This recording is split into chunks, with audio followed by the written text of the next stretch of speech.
How do you know that?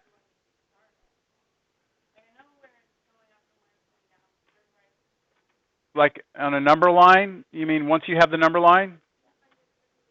You found your critical numbers, right? So you have an idea of where, let's say this was 2, let's say this was 3, this was 4, something like that. You've figured out that it's going like up and down, then up or something like that? You're saying, how do you know where your intervals are? You don't stop and start. Oh, well, okay. These points tell you where to stop and start. Your critical numbers tell you where to stop and start. But on the left and right hand ends, you don't stop. It's infinity in each direction unless the function is restricted somehow. This one would be negative infinity to 2, then unioned with 4 to infinity. That's where the f would be increasing. Decreasing would be, what, 2 to 4, assuming that at 2, 3, and 4 it was defined. The original function was defined. That's my assumption there. Does that address your question in some sense? Don't worry, we're going to do a lot more increasing, decreasing today because we're going to graph functions now. Got your second win yesterday, right? Got your second win yesterday. Congratulations.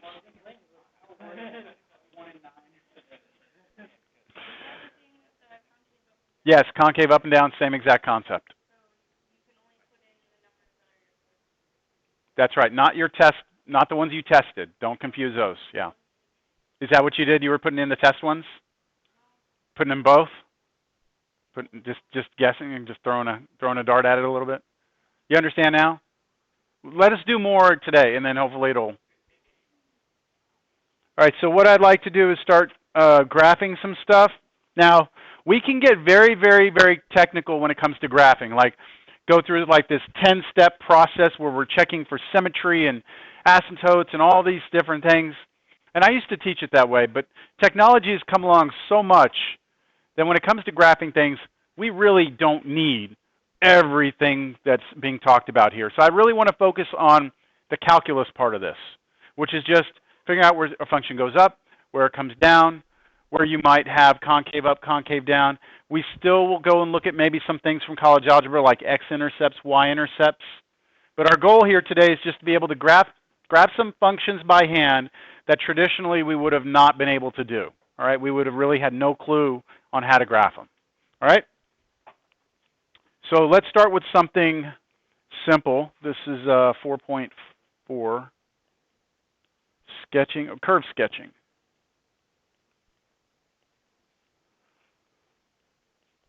And what we'll do is we'll do a simple one that we all kind of know what it looks like. After we do that, we'll talk about the things that we will start to, like from here on, after that example, from that point on, like what are the things we're going to agree that we're going to find every time we want to sketch a curve? Like, okay, we all agree we're going to do the x-intercepts. We all agree we're going to do y-intercepts. We're going to do increasing, decreasing. So there's no like set of steps yet, but I'll give you some in a moment. All right, so let's start with this one. Y equals x cubed minus 3x squared minus 2. The instructions here are to sketch this. That does not mean you go to your graphing calculator, you type it in, and that's what you draw on the test, okay? That will get you nothing on the test as far as points. I expect to see a process. So do we know what this looks like? It's a polynomial, right? Anything else you know about it other than it being a polynomial? Like probably going to have one max and min, maybe.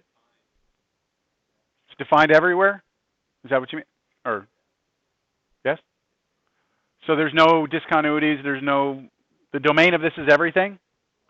Does anyone know what it does as you go to the right forever? What does it do? It goes up to infinity. What does it do as you go to the left forever? It goes to negative infinity. And that's because it's a third degree polynomial, right, with a positive coefficient, which means that it should look like that. In the middle, it can do all sorts of things. I'm just wondering, like, how much is it that you remember about polynomials? So I am going to start out by I'm going to do the calculus part first, okay? Because it's the stuff that we've just been doing. I want us to find where it's increasing, decreasing, where the local max and mins are, where are concave up, concave down, inflection points. All that stuff. Let's find that. Find where F is increasing, decreasing, local max, local min, F concave up, concave down, inflection points. All right, let's go after this. So we'll need derivatives, right? What is the first derivative of this thing? 3x squared minus 6x. Yes? Pardon me? Yes, by f I mean y. Is that all right if I just leave it f because that's the way we had it in our notes? We've always changed y over to f of x in the past.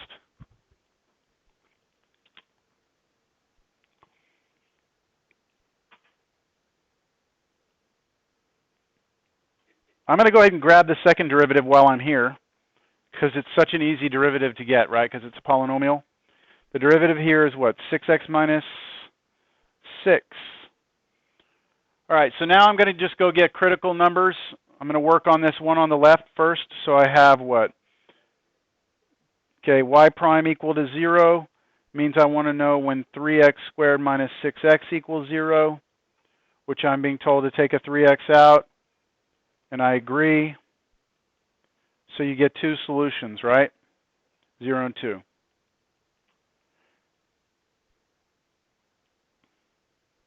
Is there anywhere where the derivative is undefined?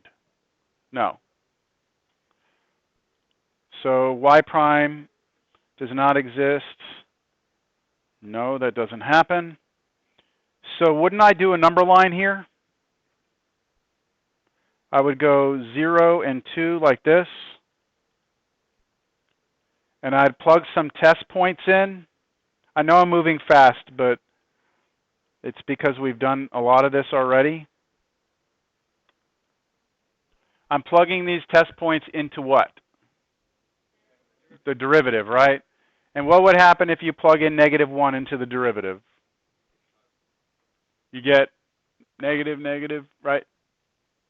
So you get positive, okay? So that means my original function is going up here. I told you I can start doing arrows, just the arrow instead of doing F up. So I know my function is going up here. I plug in 1, it goes down. 3, it goes up.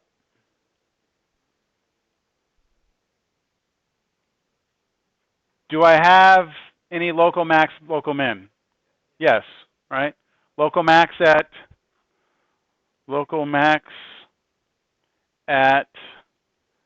0, and then I plug 0 into the function, right? The original function. What's the value of the function there? -2. Then you have a local min at, you plug in 2 into the original function. Let's go ahead and do that. Let's plug 2 into the original function. What do you get? 8 minus 14, which is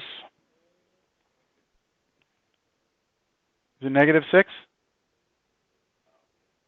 8 minus 14? All right, now, you know, we've been talking about intervals where it's increasing, decreasing, and all that stuff. Let's just wait on that. I mean, I think, hopefully, we're okay with the idea of, okay, it's going to be what, -infinity to 0, 0 to 2, right, 2 to, well, no, 0 to, -infinity to 0, 2 to infinity is where it's going up, 0 to 2 is where it's going down. Also, these were local max and mins. These points were defined on our function, so that's why we don't have to worry about throwing them out, right? I mean, they're there. They're part of our graph. All right, let's do the same exact thing for the other derivative. Second derivative equal to 0. Means I want to know when 6x minus 6 is 0, which means x is 1. So I only have one critical number there. Is the second derivative not exist anywhere? Second derivative is nice, isn't it? So don't worry about that.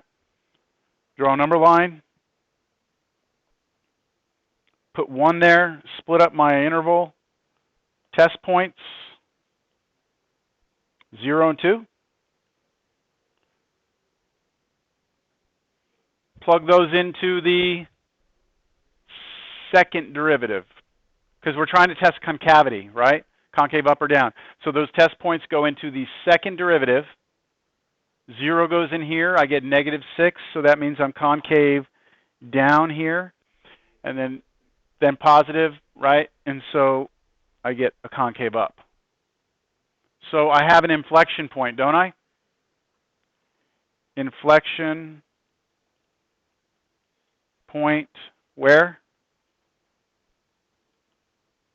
At 1, and now you have to plug 1 into the function, to the original function. Is it -4? Think so? Okay, we have some agreement there.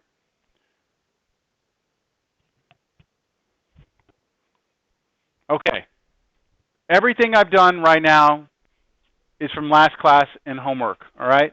Here's where things are going to be a little different. And different books approach this different ways. I'm going to show it to you the way that made sense to me when I was learning this, and the way I've always shown it. And if you don't like it, you don't like it. Okay? If you like it, you like it. You won't know the difference probably, all right? But if you try and compare this to what the book does, you might be confused. I'm just warning you on that. My goal is to graph this, right? That's what I want. I want a graph. So I'm going to start kind of on a clean sheet here. You don't need grid paper here to do this, all right? I'm just going to do this to help me illustrate how I'm going to line things up. The first thing I'm going to draw is my x-axis. Now this is not my picture, okay? This is not my final sketch, but that is an x-axis. And on that x-axis, I would like for you to put all your critical numbers from both the first and second derivative. So what were our critical numbers from the first derivative? 0 and 2? So let's say that's 0, and then let's say that's 1, and then this is 2. Is that all right? Now 1 was the critical number from the second derivative, right? So I've got those points. Any other points that we had critical numbers were good, right? That's it. So now what I'd like to do is I'd like to create this box-looking thing, and just bear with me for a second, okay? What you want is enough space for 3 rows. You'll see.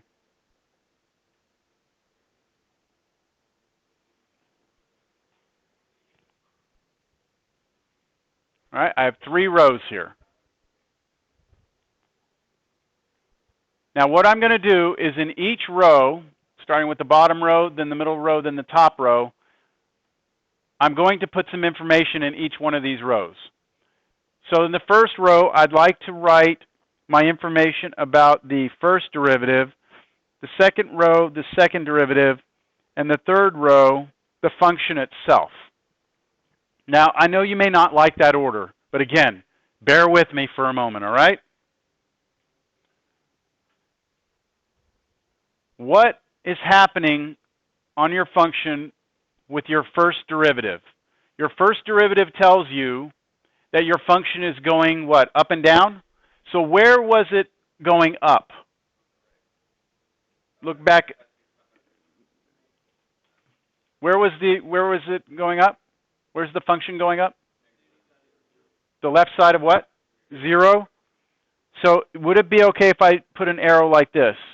Would that match? Like, that would mean everything to the left of 0, I'm going up. How about between, where was it going down? Between where and where? 0 and 2, right? That means it's going down not only in this box, but in this box it's also going down. Do y'all see that? From 0 to 2 it's going down. And then from 2 on it's going up. Okay, that's it. Second derivative. What does your second derivative tell you? It's concave down where? 0 to 1? How about to the left of 0?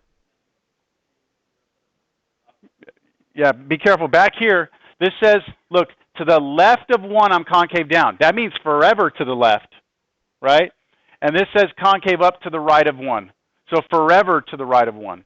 That means when I come back to this thing, 1 is where it was happening, right? 1 was where all the magic happened for the second derivative. To the left of it, I'm concave down. So that means I'm concave down here and here. And then to the right of 1, I'm concave up, concave up. Make sense? Any questions? All right. Now the most important part of it. I need you to tell me what F looks like, and here's what I'm telling you. You have to be going up, and you have to look like a frown. So think about this. If you look like a frown, you could be going up, or you could be going down, right? I need to be going up a frown. What's the only way to be going up a frown? Which side of the frown am I on? The left side of the frown. Do y'all see that? So up here in this top part, I'm only going to draw the left side of the frown. So what this is telling me is that when I draw this graph, to the left of 0, the entire graph to the left of 0 must look like the left side of a frown. That's what it's telling me. Now, what is happening in this next box? You're going down a frown, which means you must be the right side of the frown. So this is going to look like this. And then, over here, you have to go down a smile. What's the only way to go down the smile? Left side of the smile. So you're going to look like this. Until you get to 2, and that's when you can go up the right side of the smile. Does all that seem to make sense to you? Okay. The books normally like to use these things called like sign diagrams or sign charts and try and say like, I don't know. I mean, it didn't make sense to me. Well, yeah, it probably didn't make sense to me when I was in Cal. I was like, what the hell are you talking about? It's just too confusing. So I try and make it as visual as possible here. That's the picture of what's happening. Now, what are we trying to graph? The function, right? I have all the information I need about what the graph looks like right up here. It's going to go like this, then down, and then like that. And not only do I know what it looks like, I know where it changes from one to the other. So now below this, and when I say below it, I mean directly below this, I'm going to draw my x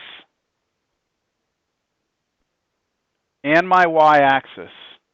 Now remember, 0's here, right?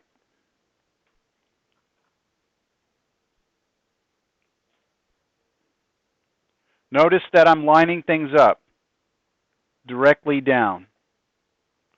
Do y'all see that? My graph, my 0's coming straight down, my 1's coming straight down, my 2's coming straight down. Yeah? Now what I recommend you do is take your 3 critical points that you have here and plug them into the function, which we've already done part of this, right? Plug 0 into the function, and what did we get? -2? And then what happened when we plugged in 1? We got -4, and when we plugged in 2, we got -6. So most of this graph is down here, isn't it? So I'm going to say, I'm going to count by -2, -4, -6. Is that all right? I guess I didn't need all this junk up here is what I'm getting at. All right, I didn't need all that. So at 0, you're at -2. At least you've told me that, right? At 1, you said I'm at -4. And at 2, where am I? -6.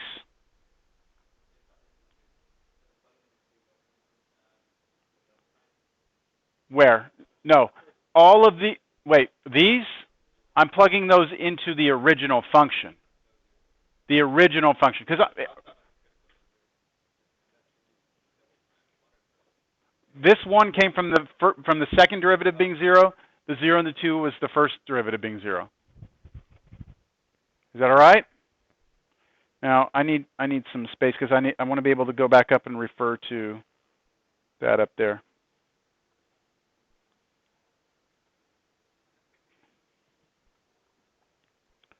Okay, so what I need now is I need, from this point, which is 0, right? I need my graph to look like the left side of a frown, right? So I'm going to make it look like the left side of a frown. And it goes down forever, like that. Then, between 0 and 1, it must look like the right side of a frown. So between here and here, it looks like the right side of a frown. You can probably see this all coming together, can't you? That. And then, between the 1 and the 2, it must look like the left side of a smile. So it's got to look like this. And then from 2 on, it's the right side of the smile, and it goes up, right? Okay, now, by looking at this, hold on a second. Up to this point, I've had no x-intercepts, have I? But I'm going to, which means I should probably figure out where it is, right? I should probably figure out where it is. So how do you find the x-intercepts? To find the x-intercepts, you set y equal to 0. So you set the original function equal to 0, which was x cubed minus 3x squared minus 2 equal to 0. Anybody know how to solve that equation?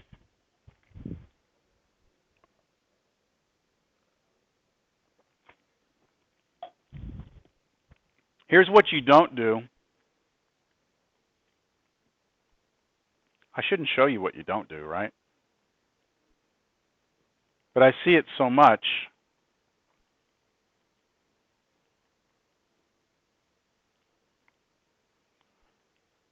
What's wrong with this?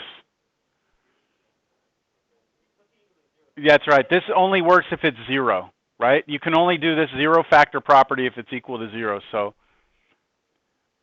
in a different universe, all right, if you believe that there are infinitely many universes, which I don't necessarily adhere to, but in a different universe, there's a calculus classroom where when students make mistakes like that, they come by and they smack them on the hands with sticks like this.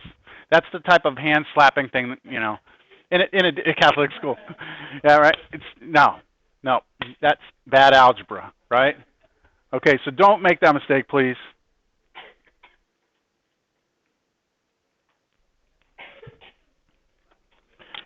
It's kind of funny because, you know, when I was in school, I went to some private schools, and you know, if we messed up something, like we seriously had something called the what was it called? The Space Cadet Corps. Okay, the Space Cadet Corps. So like one of my teachers, you could be like different ranks of a space cadet. Like everyone started out as a private. You know, everyone was like a private first class space cadet in the class, and then you could get like up to like different ranks and stuff.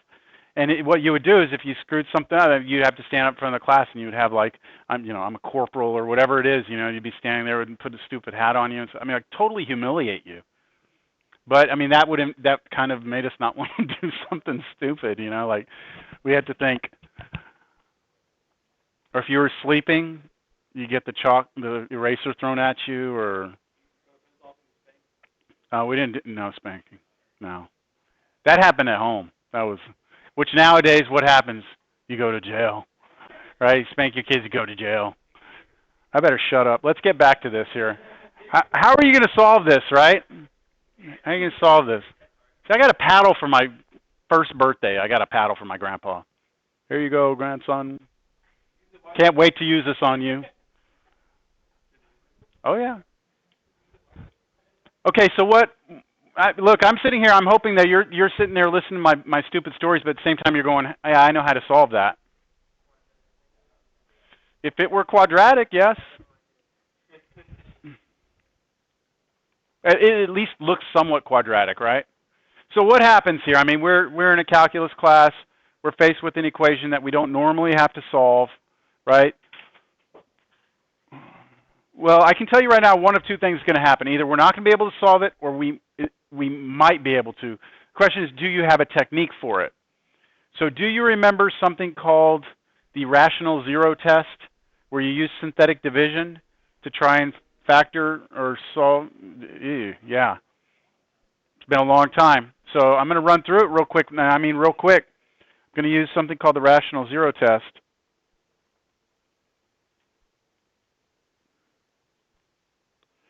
What I'm going to do is I'm going to look at the number in front of the highest power of x, which is 1. I'm going to look at the number in the very back of the problem, which is our constant. I'm going to look at creating all possible fractions that I can create by taking -2 and dividing it by 1. And what that means is this. What are all the possible ways I can get -2? What numbers can I multiply together that you know of in your head? -1 and +2? Or -2 and +1. So I can say ±1 and ±2. Those are two numbers that you can put together to get 2, right? What are the only numbers that you can put together to get 1 when you multiply them? 1 and 1? Or -1 and -1? So ±1. So the rational zero test works like this. You take the -2, come up with all the numbers that multiply to be -2, which in this case, there's 4 of them. Positive and -1, positive and -2. Then you look at the number out here, 1. All the numbers that multiply to be 1 are 1 and -1. Now, this isn't very interesting when it's 1, but what if that's a 3? Then this would be what? ±1 and ±3 down here. So now, after I've done that, I look at all the combinations of fractions. I can go 1 over 1. I can go 2 over 1. And there's no other combination. These 4 numbers, 1, -1, 2, -2, are the 4 numbers that I'm going to try synthetic division on for this polynomial on the left side and hope to get a remainder of 0. So here's how synthetic division worked. I write the coefficients of the polynomial that I'm looking at, which is this right here. The coefficients are 1, -3, drum roll,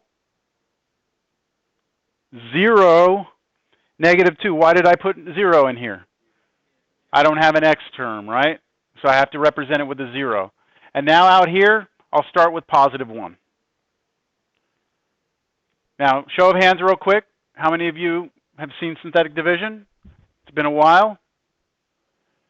You drop this first number straight down, right? That's 1. Multiply 1 times 1. Put that right underneath here. That gives you -2. Multiply 1 times -2. Put it right here. You get -2. You add straight down. You get -2. 1 times -2 again gives you -2. -2 minus 2 is -4. That's not 0. That didn't work.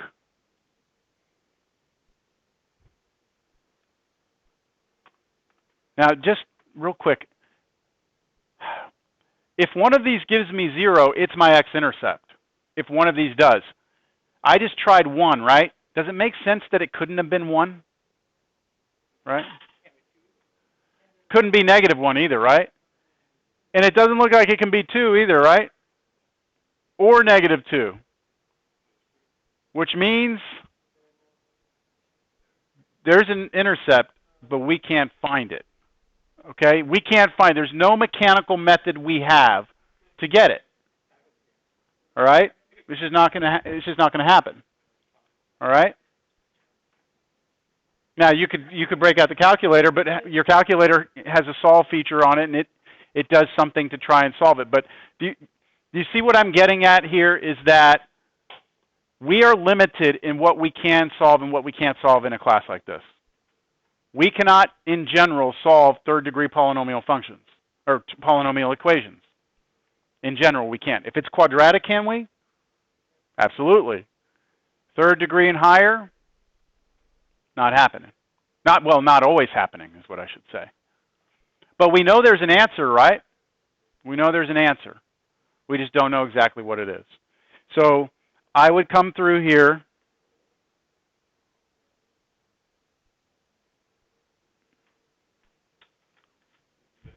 Just do that, yeah. What's that? There's several different ways. All of them rely on repeating a formula over and over, which is the way the computer does it. Yeah, we might even well, it's the next. It's 2 sections from now, but we normally don't cover it. All it is this. I'll show you geometrically what it is. Let's say I know that a function comes through somewhere here, right? What I do is I pick a point, I guess. Let's just say that's 3. I plug that into the function, and that's obviously not the correct answer, right? That's not where it's 0. I compute the slope of the tangent line, and where that tangent line hits the x-axis, I go up there. And then, again, I repeat the same process, and I take the slope of the tangent line, and it comes down, it hits somewhere, right? And I go back up, and I keep doing that over and over and over. And as I do that, I start getting closer and closer to the answer, don't I? And eventually, I get so close that I'm happy to say I'm close enough, and I say that's the number within a certain tolerance. This is called Newton's method. It's 2 sections from this one, but we don't cover it because this is what the computer does. When you type into your calculator, solve this equation, it's doing these iterations of some version of Newton's method. Like your calculator doesn't know how to like factor. You know, it doesn't know it's all yes, no, plus, minus, multiply, divide. It's all it can do. All right. Okay, so look, our picture's done. All right, we're done. We're happy. Let's move on. But we have to address the idea of x-intercepts. You know, if they're there, you should attempt to. Yes. If you want full credit for it, yes. Pardon me? 3.1958. Yeah. Yeah. Okay. Next problem.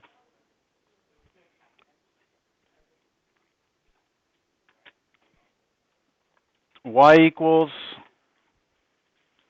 1 plus 1 over x plus 1 over x squared.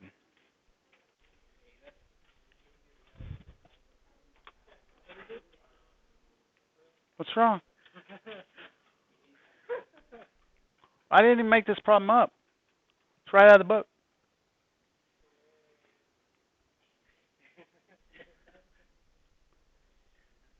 All right. Well, do you notice anything right off the bat about like domain issues? X can't be 0, right? Let's just keep that in mind right now. We didn't have any domain issues before, did we? X can't be 0.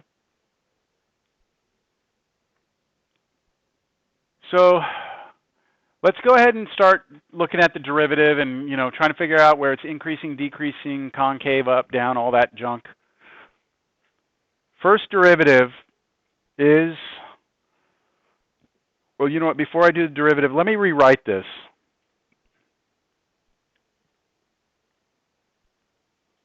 Is that a little bit better to rewrite it that way? And that's the same exact expression, right? It's just going to be easier to take derivatives this way. So the first derivative is what? Derivative of 1 is 0. Negative x to the negative 2. And then what about the next one? Negative 2x to the negative 3. That's not so bad. It's on a motion sensor. That means you've all been like flatlined in here the last 20 minutes. What about the second derivative? I'll do that over here. Just do derivative of this again, right? Use power rule. So what do we have? It'll become positive, yes. Plus 6x to the negative 4. Now that we have derivatives, let me clean them up a little bit, because that's not a very nice looking thing if I'm going to have to set it to 0 and all that stuff. So why don't I rewrite this as fractions again? This would be negative 1 over x squared. This would be negative or minus 2 over x cubed. Y'all agree with that? what these mean. Now, if I want to set that equal to 0 to find the critical numbers,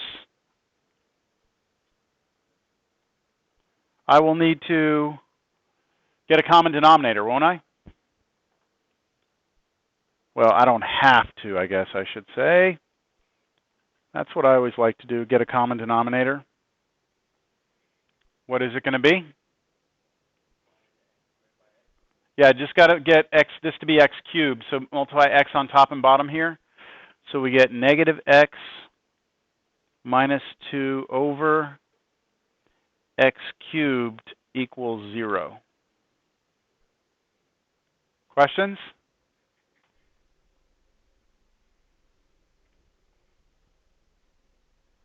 The only time a fraction can be 0 is when the numerator is 0?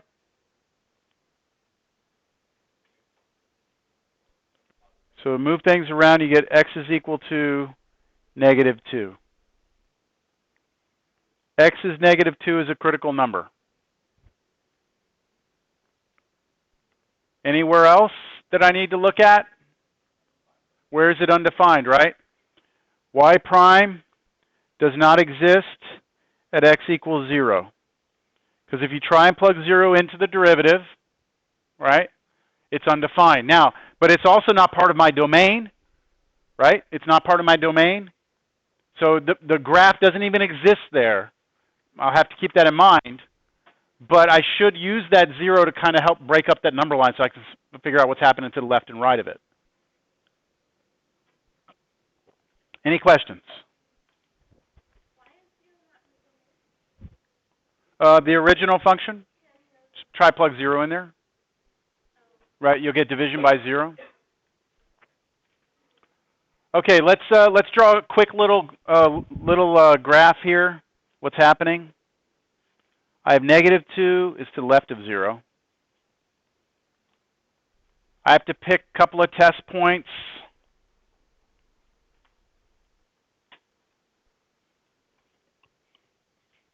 How about negative 3, negative 1, and 1?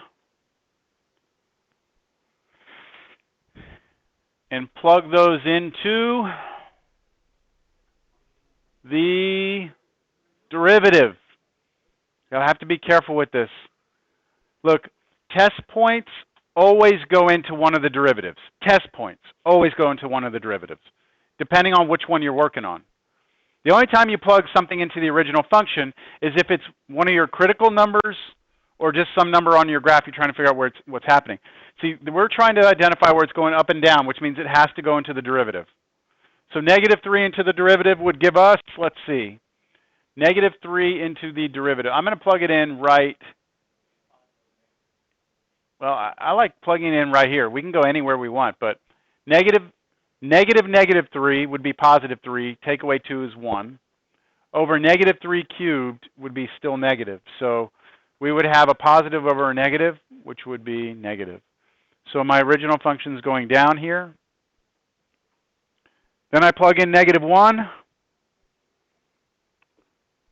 I should get a positive here. Because you'll have negative 1 is positive 1, but then take away 2 is negative 1. So you still have negative on top and then negative on the bottom. Plug in 1, what do you get? Minus 1, so negative 3 over 1 cubed, so that's just going to be negative over positive, so you go down. Perfect example of a dangerous situation. Do I have a local max? No, because I'm not defined at 0, right? So even though this goes up and down, the fact that my function was not defined at 0 means that I have an asymptote or something, or a hole or something like that. But I cannot have a local max if my function is not defined there. I have to keep that in mind when I draw it. Negative 2, local min, yes, negative 2, our function is defined at negative 2, so I should have a local min. Now let's do the same exact process for the second derivative. I rewrite that. 2 over x cubed plus 6 over x to the 4th. Get a common denominator. 2x plus 6 over x to the fourth. So I multiplied the term on the left, 2 over x cubed, by x on top bottom, and I combine the two together. The only time that that can be 0 is when the top is 0, which means that x must be negative 3.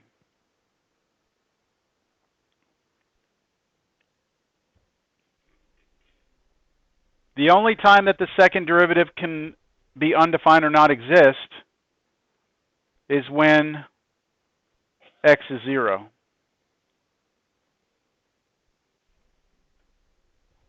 Right? Because we'll get division by 0 on our second derivative.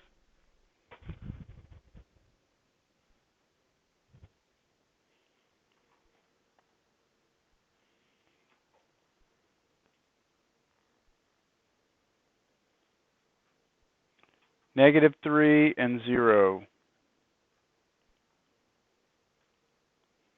Test points. These problems take a while, obviously. Can usually get through about 3 or 4 of them in a class to demonstrate them. All right, plugging in now, let me see what I get. I get negative 4 goes into the second derivative, negative 1 into the second derivative, 1 into the second derivative.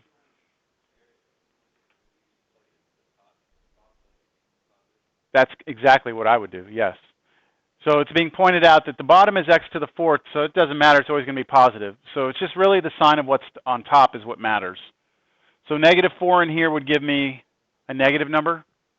So that tells me I'm what? Negative, so concave down. If I plug in negative 1, it's positive, so I'm concave up. If I plug in 1, I am positive, right? Still positive, so I'm concave up. Do I have an inflection point? Yes. I do go from concave down to concave up at a point that's in my domain. So I do have an inflection point. Over there, I don't. It's concave up to concave up. But I've got something real weird happening at 0 anyway. Right? Okay, now in the last problem, we noticed that we drew the graph, and then later on we came in and we tried to do the x-intercepts, right? Let's just do the x-intercepts now. If we get them, we get them. If we don't, we don't. All right? We've got enough to draw the picture, though, right? I mean, I claim that as long as you know this picture and this picture, everything else you can get pretty easily. Well, I shouldn't say that, but you're ready to go. I should say that. All right, x-intercepts. Don't be afraid of the x-intercepts. You just take the original function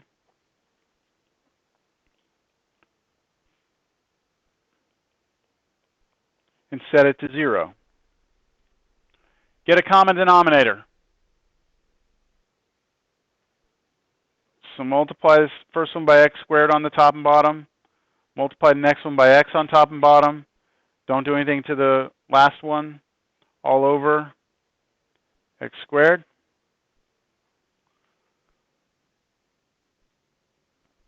That's what it would look like.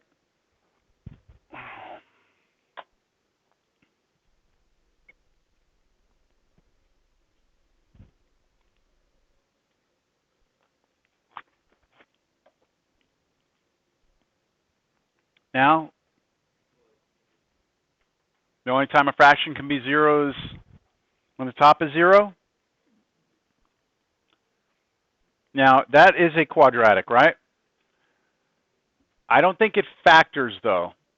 So you would try and use a quadratic formula for that. So the quadratic formula tells me that my solutions to this are what?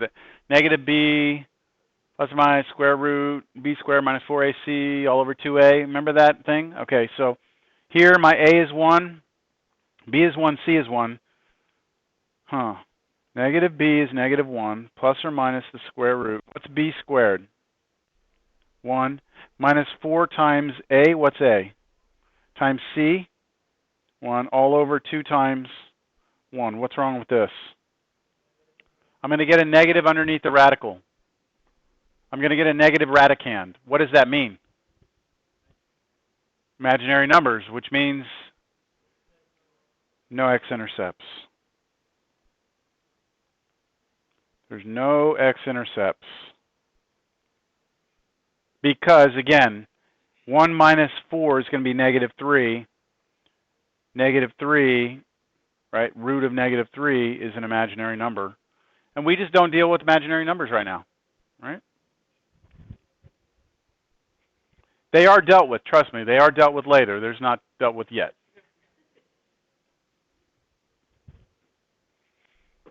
All right, I'm ready for a graph. Notice I didn't find what the local max and min and all that. I didn't even bother with it. I'm just going to go straight to the picture. The picture is going to tell me all that information anyway. How many critical numbers did we have? From the first derivative, it was what? 0 and negative 2? And then from the second derivative, it was 0, negative 3, so I'll put that out here. I'm going to use that to cut up 3 rows. I tell you about my calculus student back when I was teaching at UTSA. The calculus student that got me all mad. He had come in, yeah, because I hadn't simplified something enough. Do you remember me telling you that story? Yeah, where he thought I was wrong and I had to show him how to do the algebra and stuff. Okay, so like, I told my class back then, like, you know, my name is Robert, but I don't like to be called Bob. You don't call me Bob or Bobby. I just don't go by that. And if your name was Robert, I think you would understand that. You either like Bob or you hate Bob, one or the other. So I always told my students back then, just don't call me Bob or Bobby. So he came into me and, like, this method I'm showing you right here, he called it the Bobby method. He really didn't like me. The Bobby method. I don't know when you do that Bobby method, man. All pissed off. So to this day, I still call it the Bobby method because I think it's funny. So we're gonna do this Bobby method thing. I only say it because you're not going to find this in a book. Like, it's just not. They're not going to show it this way. All right. I didn't call it anything. No. He just didn't like it, so he was, you know, Bobby method. Oh, and he didn't know. He knew I didn't like Bobby. All right. So, is everyone comfortable with the way that's broken up? Just make sure you get all your critical numbers on there. And now it's just a matter of going across each row and making sure you represent each box with an arrow and then concave and then which part of it you're on. Was it negative? Yes, negative 3. All right, so what about the first derivative? It was down all the way to when? Negative 2. So it's going to look like this, down, down, and then up between negative 2 to 0, and then down again. So you see that it's okay to have down in more than one box, because you're really just going off of where the number is changing. All right, what about concavity? Down here till you get to negative 3, then up, up, and up the rest of the way, right? So up, up, up.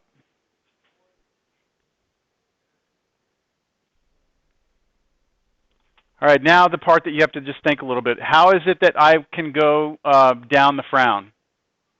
Right side. So it's always going to be either left or right side here. So I'm come the right side of the frown. That means it's going to look like this. And then the left side of a smile is going to be in here. And then the right side of a smile, and then the left side of the smile. Yes? Now I'll try and draw my picture below it.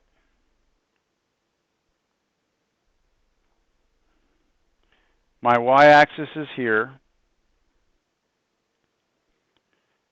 I need some points on my graph, don't I? I need hard points that I can plug in so I can start drawing these things.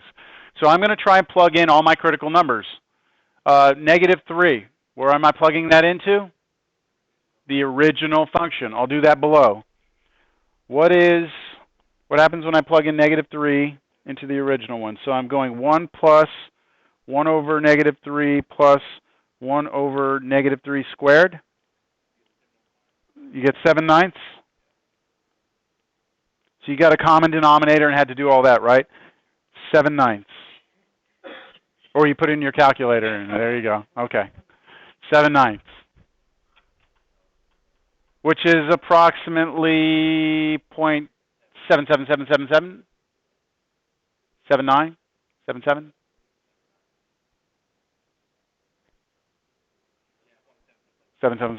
All right, so we've got 0.777. All right, I'll keep that in mind. It's approximately 0.777 forever. All right, and then plug in -2. So 1 over, or minus a half, and then plus a fourth, which is, what is it? 3/4, which is approximately 0.75, or is 0.75. I shouldn't say approximately. It is. And then you plug in 0. Can't, right? Can't plug 0 in, it's undefined. Okay, so let's go and see where these points are. 0.77 is like, I don't know, right here. 0.75 is below it. This is not drawn to scale, but do you agree that that's what's happening? 0.77 is above 0.75. At -3, I should be at 0.77. At -2, I should be at 0.75. At 0, my function is undefined, right? But it's asymptotic there, meaning that I'm going to have an asymptote, right? So I have, I'll put a dashed line through here, my y-axis, to represent my asymptote. And let's see if that's enough for me to draw my picture. What am I supposed to be doing to the left of -3? So from this point to the left, what am I supposed to look like? That right there, right? So I'm going to come from here, I'm going to draw it up like this. That's good enough, all right? And then between the -3 and the -2, it's going to go down like this. And then between -2 and 0, it's got to look like that. But there's a vertical asymptote. So is it kind of clear that it's going to just take off like that with my vertical asymptote up to infinity?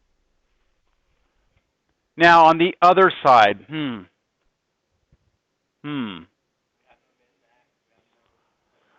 We don't have any x-intercepts, right? There's a lot of things we have to really kind of think about here because it's not as simple as just drawing something. Why don't we just plug a point in real quick? Why don't we didn't have a point over there, but do you agree we could plug one in? All right, plug in 1. What would happen if you plug 1 into the original function? What would you get? 1 over, or 1 plus 1 over 1 plus 1 over 1, so you get 3, wouldn't you? Which means you're way up there off the graph. Well, if this is 0.7, 3 is way up there. So is it all right if I just pop it right there? We'll just say that that's 3 right there, okay? At this point, I'd realize that I haven't left myself enough room. So I'd need to maybe redraw it or something. That's up there at 3, right? And what it's supposed to do is, it's supposed to look like this, right? This left side of a smile. So to the left, I think it's clear it's going to go up to infinity, right? Question is, what is it going to do to the right? It's going to go up to infinity. Is it going to approach 0? I don't know. You mean I'm asking you the question, what happens if that goes out forever? You mean I'm asking you what happens if x gets really big? You mean like if x goes to infinity? Oh, you mean like the limit as x goes to infinity of the function? Is that what you mean? Yes, that's what we mean? No, I mean, think about, I'm having you think through it, right? You want to know what's happening as we go out, right?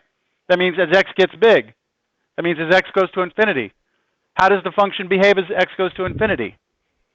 Ask yourself that question. What is the limit as x goes to infinity of the function, which is 1 plus 1 over x plus 1 over x squared, right? Tell me where that goes. Well, these two go to 0. It's going to 1.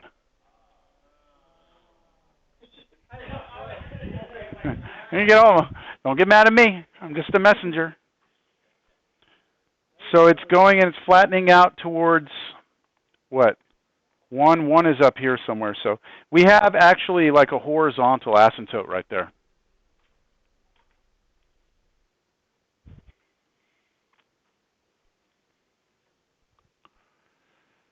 The more points you pick, the more like limits and stuff like infinity, the more you do, the better your graph's going to be.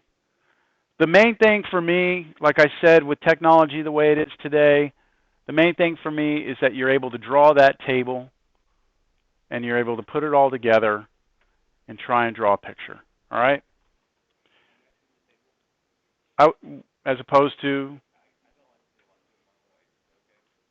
no. Okay, I don't mind you doing your own way if you're not allowed to use a calculator. So if you can't use a calculator, you're okay with your own way? Okay. So that's fine. On the test, if you're willing to give me your calculator, then you can do it your own way. What's that? Okay. Okay. My only concern is that everyone who has a graphing calculator who kind of knows how to use it can just type this in and get the graph. That's not the point. If that was the point, then we would just require everyone to have a graphing calculator and we wouldn't even spend time on this. Yes. Yes.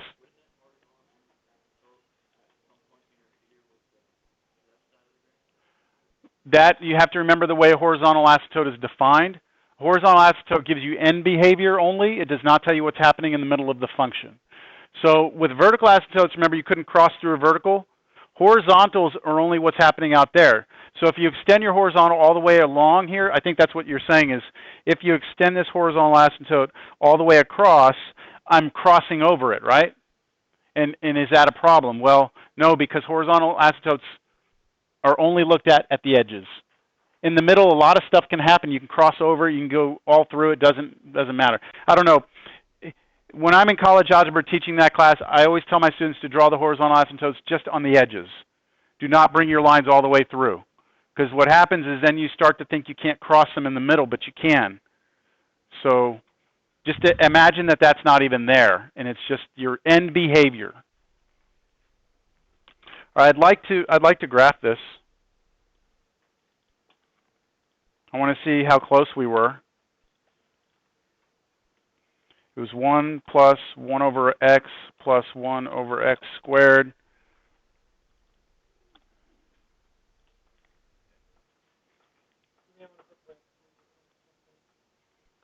I'm pretty sure that it carries the exponent with it.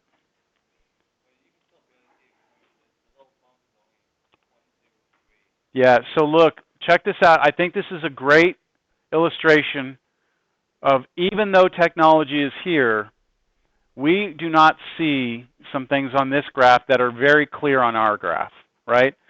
On our graph, we see a local minimum, don't we? On this graph, you do not see that local minimum easily. You might even think, well, I don't know, maybe you do see it. It's somewhere in here, maybe. You could change the interval. You could zoom in and zoom out, you know, and you could even have the calculator do it. But it's not super obvious, is it? Not as much as it is on our graph. And that's where you gain some advantages. Also, it looks like our graph goes up forever on the left. Let me see what's happening here. Does it look at all like this piece right here is concave down or concave up? Like, you know what I'm saying? Like, is this curve right here, is it curving very slowly upward like that? Or is it curving, is it more like this?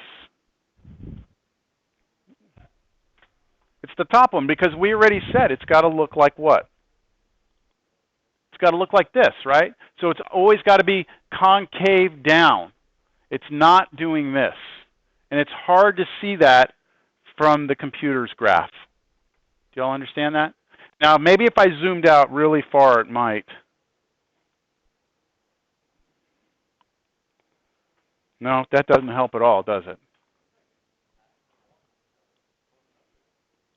Where? Oh, you mean what's happening out the left side? Oh, we didn't let x go to negative infinity. We could. Look, if you let x go to negative infinity instead of positive infinity, you get the same result. If x goes to negative infinity, this gets very large on the bottom. It goes 0 again. That's going to be 1. So you do have that asymptote the other way. Okay.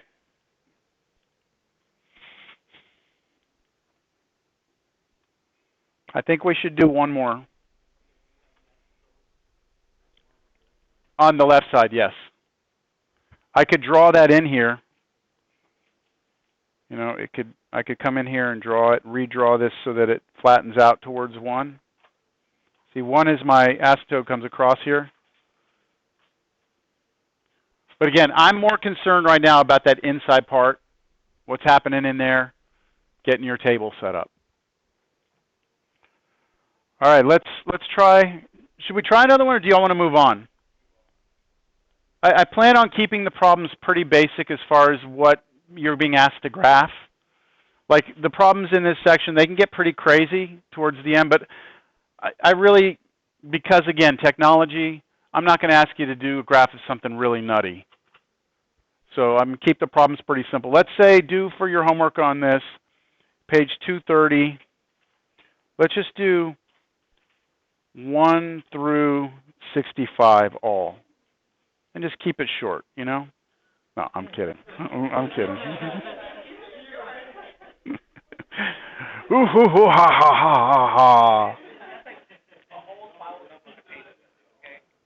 ha.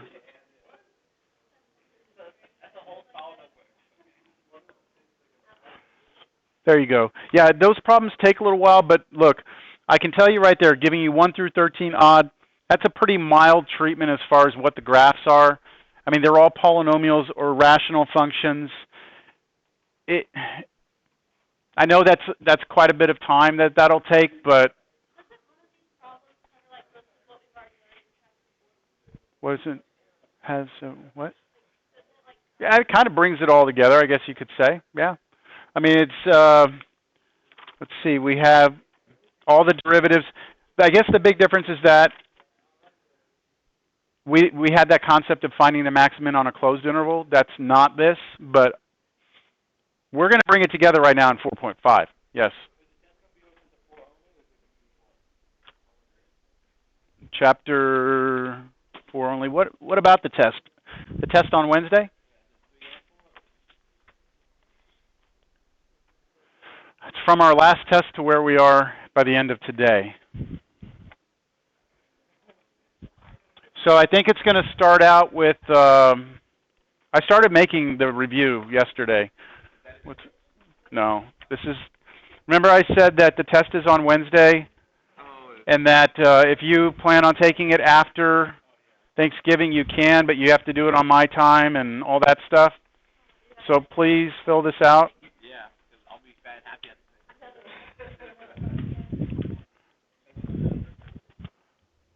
the test will only cover, all right? The test will only cover up through what we do today.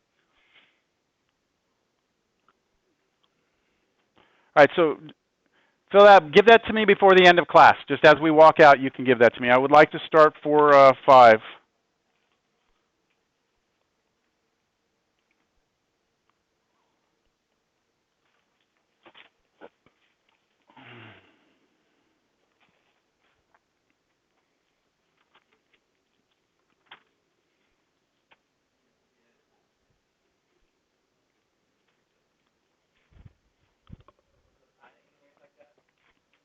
Put your name on top. All right. Optimization. Doesn't sound fun? This is kind of the reason, though, that we want to have the calculus, because you can do some pretty cool stuff. We talked about this before. Let's go back to a problem that we had very beginning of class, something similar to this. We had the farmer building the pens. Do you remember this? Yes, and I'd keep the problems pretty mild because I'm going to do more of this on Monday. All right? So there will be more problems like this on Monday. We are gonna do like a review session on Friday, right? Some people have said they want to come. My pre-cal class now knows about it, so I think they're gonna show up. They have a test on Wednesday also. 9 to 12. I'll try and stay longer if I can. Down in my office area, and then we'll probably go to a classroom. So if you show up at my office and there's a note on the door that says we've moved to this location, just be aware we might move to a classroom. JH, find the building. It's in this building. Find room 111A. Once you find that, go all the way to the back, and it's 1110. But 111A goes into a room that has a bunch of offices. It doesn't make any sense. Juniper Hall, this. No, wait, not this building. What building am I in? Live Oak Hall, not this building. Juniper Hall. Yeah. Okay, optimization. So let's check this out. We've got a farmer. Let's try and make this as realistic as possible. We've got a farmer who wants to build this.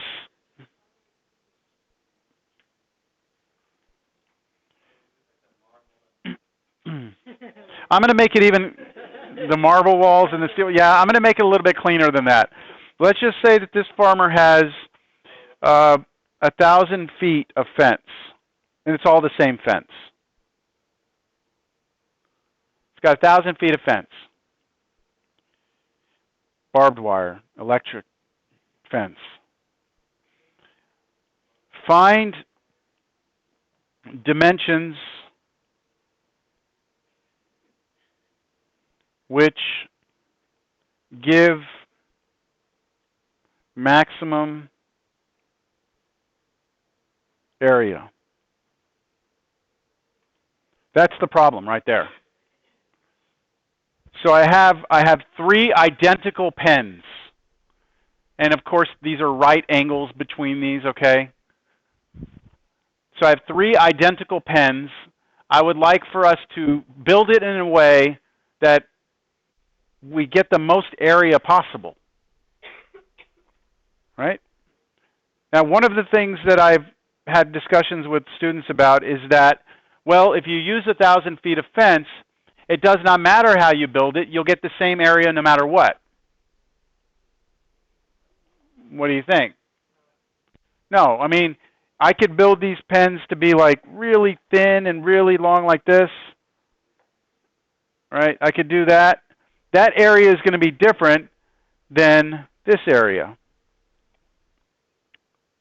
Even though it's the same amount of fence, it'll be a different area. So you have to come to terms with that first. Maybe I can really make sure that that idea is clear if I just take a very simple example. What if I told you that I had 10 feet of fence? I could build something like this, 4, 4, 1, 1. I could also build something like this, 3, 3, 2, 2. Do you agree that those both have the same perimeter? Do they have the same area? No. So just because you have the same outside measurement does not mean the area inside has to be the same, right? The area of this one is what? 4. The area of this one is 6. So hopefully you're convinced that the outside perimeter is not enough to nail down what the area has to be. So there's a lot of ways I can build these pens so that I can get different areas. So how do I build it so I get the max area? All right, so what we'll do is we'll start labeling some sides. This is X, this is X, this is X, this is X. So I'm going to call these lengths here X, and I have 4 of them, don't I? And then I'm going to call Y the entire distance across. Now, I don't have to call that Y. I could have called Y just the distance from here to here. And then the total length would have been what? If this was Y, then it would have been 3Y, wouldn't it? But that's the way I'm choosing to draw my picture. All right, tell me what it is that I'm trying to get the maximum of. Area. So I want the max area. what is the area, the equation for the area of this particular enclosure, the entire thing? What's the area formula? Area is x times y. This is what we refer to as our objective function. This is what it's all about. This is the function that is the objective of the problem, is to find the highest value this can ever be, right? Right now, area is not a function of a single variable. Area is a function of two variables, right? If I give you x and y, you can tell me what a is. But you have to give me x and y. What I'd like to do is turn a into a function of just x. So now what I do is I have to look at the other part of the problem that I haven't addressed, and that's what we call the constraint equation. And that's the part with the 1,000 feet in it. So what does the 1,000 feet tell me? 1,000 feet must be 4x plus 2y. That's like perimeter, isn't it? The perimeter of this thing, the outside edges, right, and the inside pieces all have to add up to be 1,000, right? Now, I'm assuming that the farmer wants to use all 1,000 feet of fence here. He doesn't want to leave 10 foot, to the side. He wants to use it all. So I'm assuming this is true. This is called the constraint equation.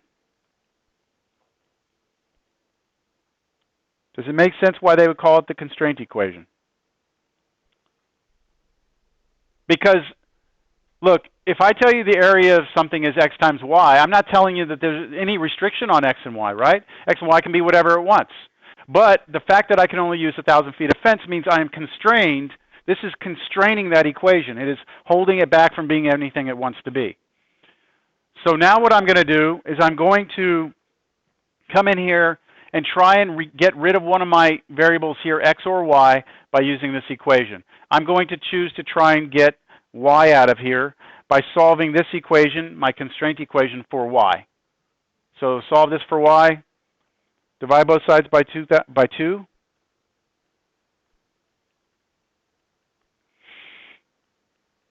Move the 2x over.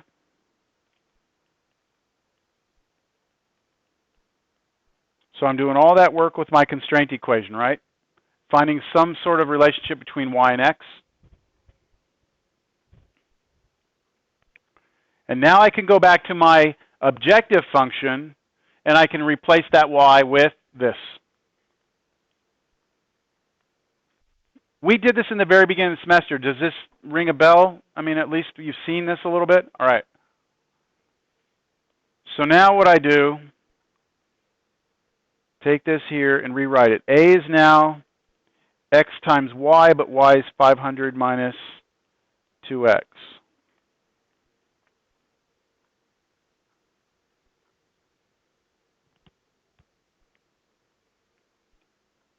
So the area here, 500x minus 2x squared.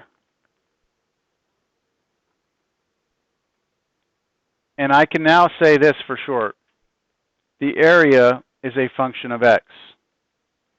So I have now come up with a function that gives me area if I just give it the x dimension. I don't need the y anymore. It's built into the equation.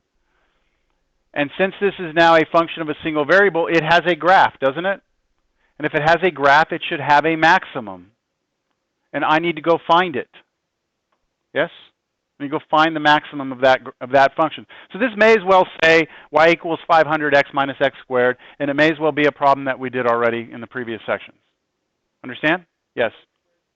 2x squared, yes. Thank you.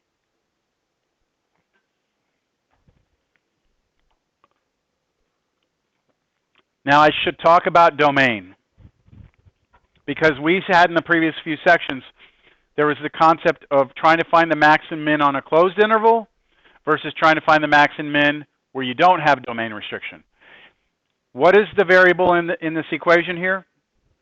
In this function, what's the variable? X. Go back up to the picture and tell me if there's a restriction on x. It's got to be bigger than 0 or else you don't have a pen, right? Bigger than or equal to 0? If it is equal to 0, if x is equal to 0, is your area defined? Well, it's defined though, right? If x is 0, the area is 0. So the function is defined at 0, isn't it? So I could let x be 0. Now, if I asked you to build this and you said let x be 0, I would drop you from the class, right? But, right, it wouldn't make sense to let it be 0, but it's there, right? Anything negative doesn't make sense. It's what I'm trying to get at is it's looking like we might be able to get this onto a closed interval, which means we could maybe use the closed interval method. Now, how about a restriction on x on the other side? Is there a biggest x that I can have? It can't be more than 1,000, right? Okay, so we have to be careful how we look at this. Because I have 4 x's, I could not say x could be 1,000 because that would mean I would have what? 1,000, 2,000, 3,000. I have 4,000 feet of fence, which I don't have. I only have 1,000. So the most I could do is let 4x be equal 1,000, which means x would be 250. That's the biggest I could let x be. And then how much would I have left over for y? Nothing, which is okay. I would still have 0 area. So it's like, hey, go build your fence, and you build these slats right here. You use all your fence. That's it. It's over, right? I mean, but that would be the most you could have. I couldn't. Y'all understand? I couldn't say 300. X could be 300 because you really don't have that much fence. So I'm going to say here 250, and that's because 4x must be equal to 1,000. Oh, less than or equal to 1,000, which means that x must be less than or equal to 250. Your 4x's has to be smaller than or equal to 1,000. Okay, we have a function on a closed interval, and therefore we will use the closed interval method. The closed interval method said you find the derivative, right? You find the critical numbers. You take those critical numbers and the endpoints of the interval and plug them into the original function. That's what we do for this. Yep. So when is the derivative here? What is the derivative here? 500 minus 4x. Set that equal to 0. What is that? 125?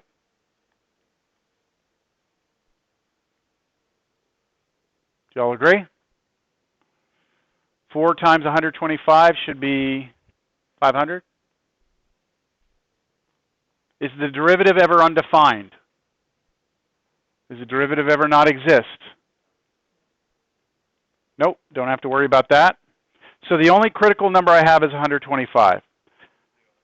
And then, yeah, so I'm going to take this, because I'm trying to get this all on one page.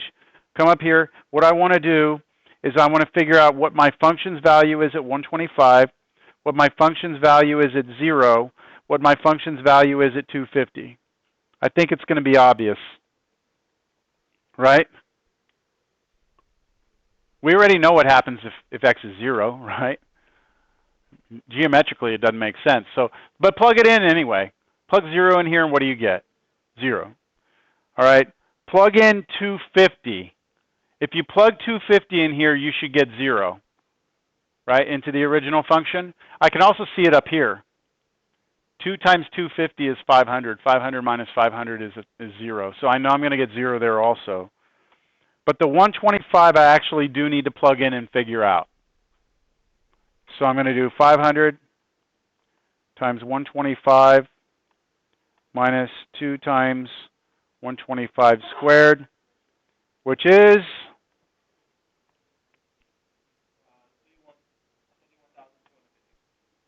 anybody else get that? Yes? And this is, what is that measurement? Area, right? That's area. So that's square feet, and that's our max, right? Obviously, it's the biggest one. The other two are 0. See, I don't have to show that I'm increasing, decreasing, that it's a local max. I don't need any of that because I'm on a closed interval. Because I'm on a closed interval, the highest and lowest points are going to either happen at the critical numbers or the endpoints. So have I answered the question, though? What is the question asking? Find the dimensions. Well, all I know right now is that to get the most area, I need to what? Let x be 125. That means this is 125, 125, 125, 125. So how do I figure out what y is?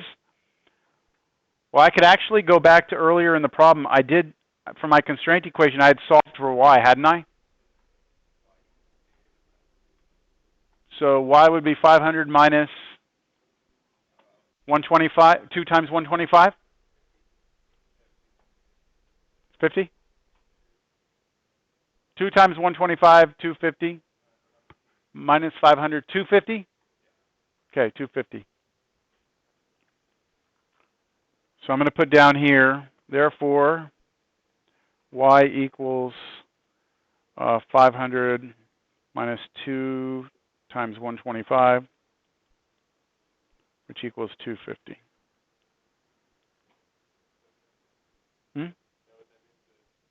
Oh, had we not talked about that before? Oh, oops. Therefore.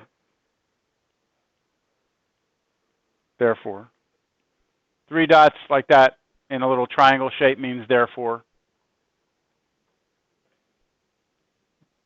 That's not a Bobby thing. That's a math thing, okay?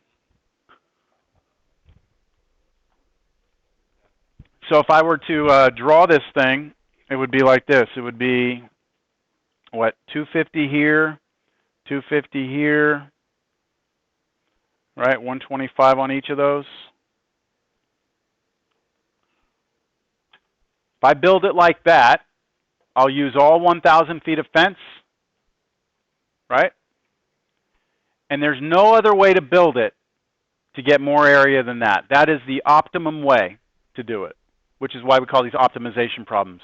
It's the best way if you want the most area, right? If you want the most area, that's the best way to do it.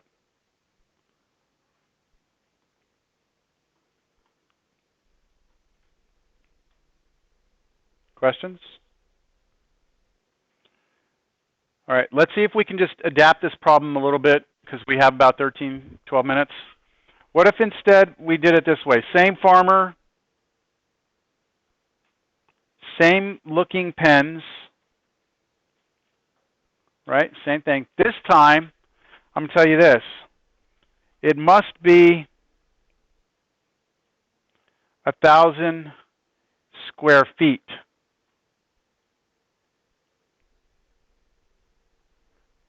So I've got to build it so that I have 1,000 square feet. Find dimensions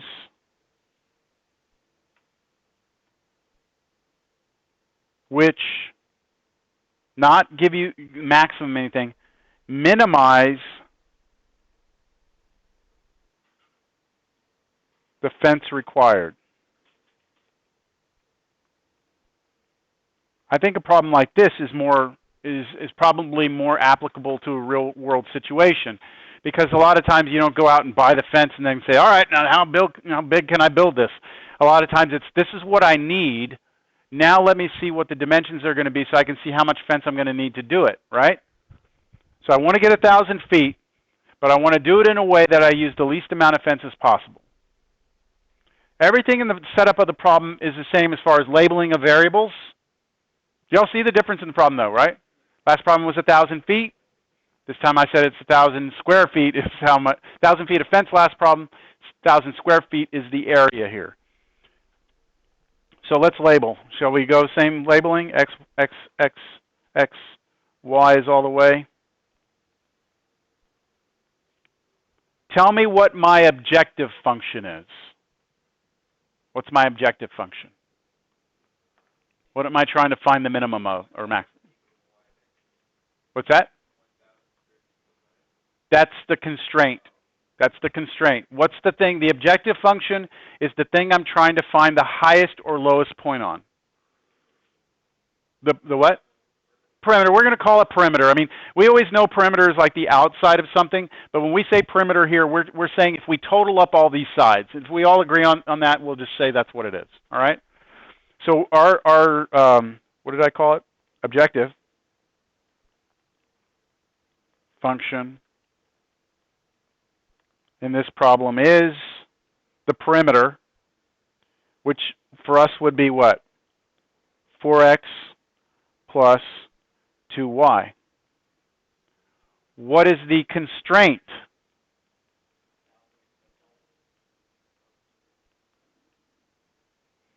This time it's 1,000 must be xy. That's we're constrained by area. Do you see now that if you look at this problem compared to the one we did before, our constraint and our objective have changed places, haven't they? It used to be that the perimeter had to be 1,000 and our area could be anything. Now our area has to be 1,000 and our perimeter could be anything. So they've switched their roles. Now, will you be able to solve to get rid of one of these variables in your objective function? How about for y? Can you solve this for y over here? Yes?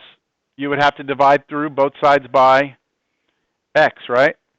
So you get y is 1,000 over x.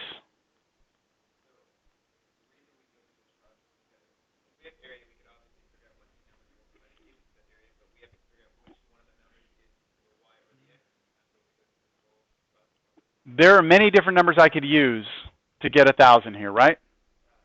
Right? There's many. But I'm trying to figure out what numbers would give me 1,000, but give me the smallest perimeter so that I don't go buy a bunch of fence that I don't need. So this is what I'm trying to find the highest, well, in this case, the lowest point on. The lowest value of the perimeter. But I have to make sure I get my 1,000 square feet. So I'm replacing now y with what? 1,000 over x. Rewrite your objective function. P is equal to 4x plus 2,000 over x, right? That's just a straight replacement of y right here with 1,000 over x. This, everybody, can now be looked at as a function of one variable.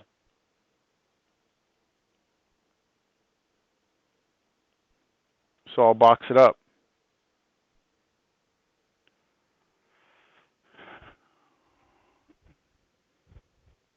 Questions?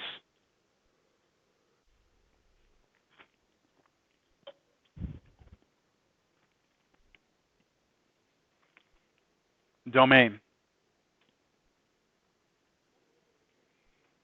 X cannot be 0. That is correct. And it shouldn't be negative either, right? But see, x can't be 0 because the function is not defined at 0.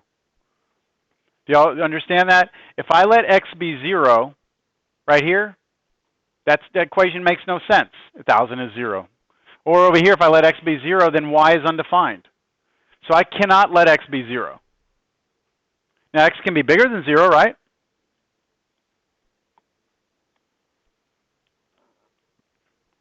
Is there somewhere where I have to stop x, though? I mean, theoretically,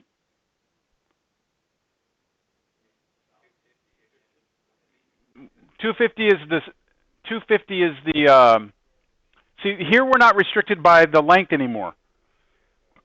The area just has to be 1,000. So look back over here. This might help. Right here, if x is 250, then what's y? 4, right? If x is 100, what's y? 10. If x is 1,000, what's y? If x is 10,000, what's y? 0.1. If x is 1,000,000, then y will be very small, right? Now, it wouldn't make sense to build a fence that way, right? But do you see that there really, like algebraically, there is no real cap to what x can be? What I'm trying to get at is that, whoa, that's weird, is that I cannot restrict x onto a closed interval, which means it's on an open interval, which means I have to use the open interval method. You could, yes. But if the problem was not in the framework of a geometric situation, you would not be able to do that. It's like if it wasn't a fence, if it was something else. And plus, it's not going to require a whole lot for us to do this. I mean, as far as the method.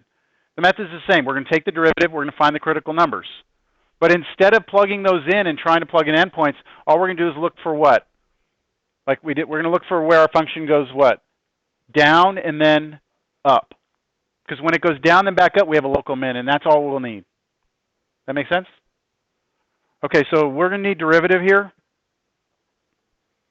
Derivative is, let's see, 4 minus 2,000 over x squared. Because we're running low on time, I'm just going to assume you could get that. Now, when is the derivative 0? Take that thing, get a common denominator. 4x squared minus 2,000 over x squared equals 0.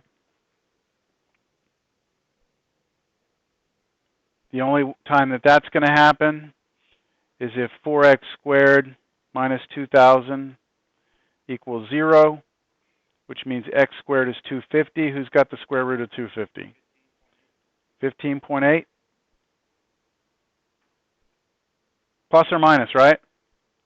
But we can throw out the minus y. Well, you know what? I'm going to leave it as square root of 250. How about that?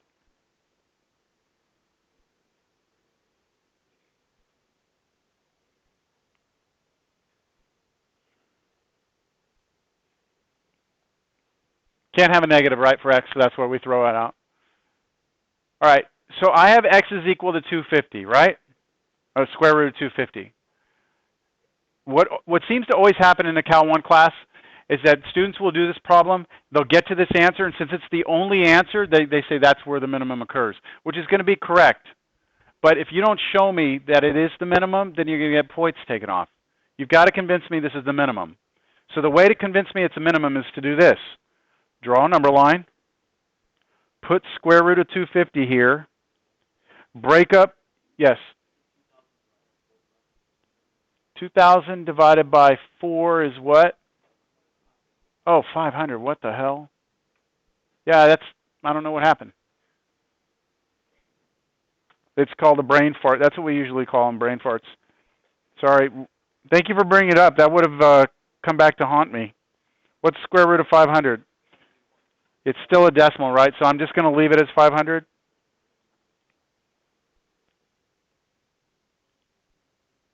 Thank you for pointing that out. Yes. Nice numbers, man. But you got to make sure you pick a number in your interval. Okay?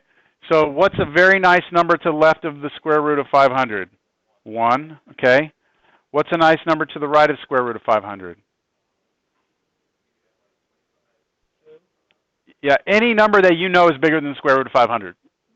Any number bigger than it. So you said it was 22 point something, right? So 25 would work, 30 would work, 500 would work, 1,000 would work, 1,000,000 would work, right? I mean, it doesn't matter. It's just got to be the right.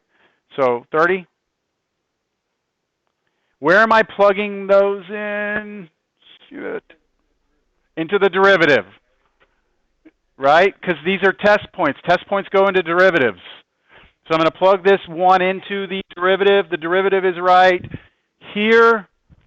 1 plugged into the derivative is, I can even use this one. I like this one. Plug in 1 right here. Isn't this 4 minus 2,000? It's a negative number. It's going down. I'm already feeling good because I need it to be a minimum, don't I? So I needed it to go down. Now I just need to go up.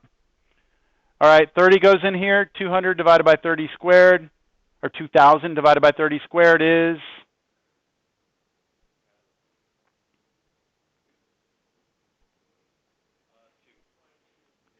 Okay, so 4 minus that is going to be positive. Goes up. I have located a local minimum. In fact, this is the only local minimum, right? So it goes down, then goes back up. Nowhere else does it come back down and go back up. So there's not like some other minimum somewhere else. This is the lowest point right here. This is it.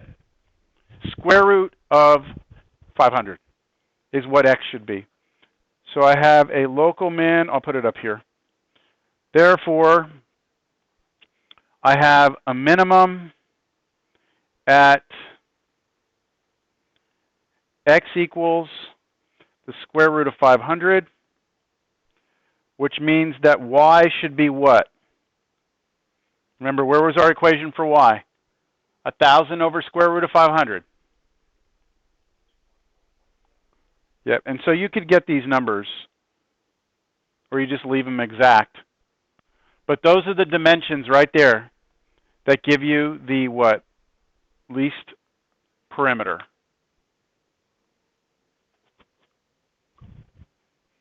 We're just about out of time, but I'll share one problem with you just in a story as you pack up.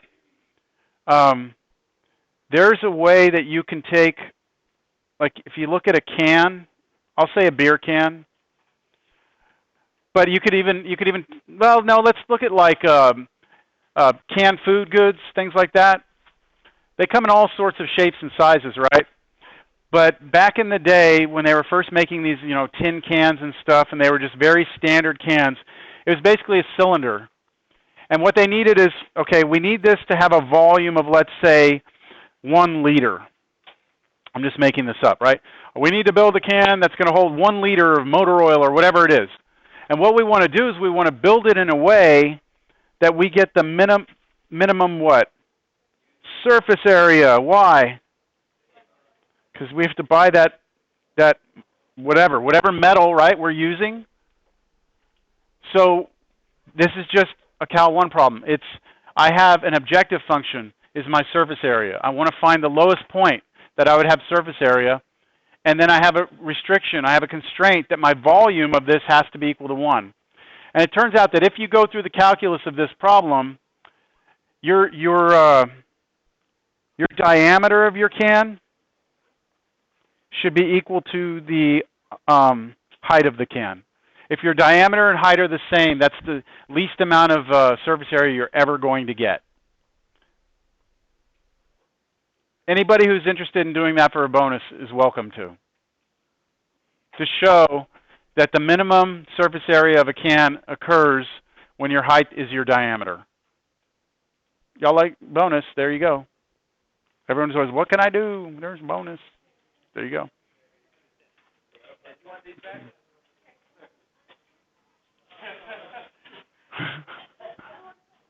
Okay, hold on. Let me zoom out.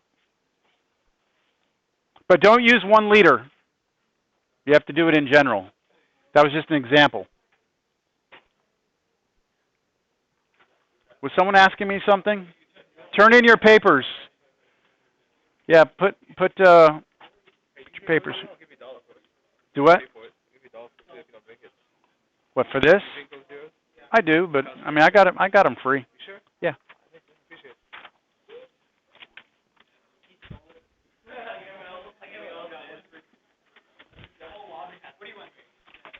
Right here, please.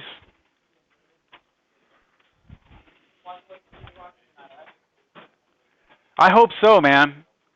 I'm not a big, obviously I don't like the Lakers, but I'm not liking Houston right now either. Okay, thank you. Thank you. All right, so you're, all right, good. Pardon me? Yeah, and it has to be a perfect cylinder. Like, the thing is,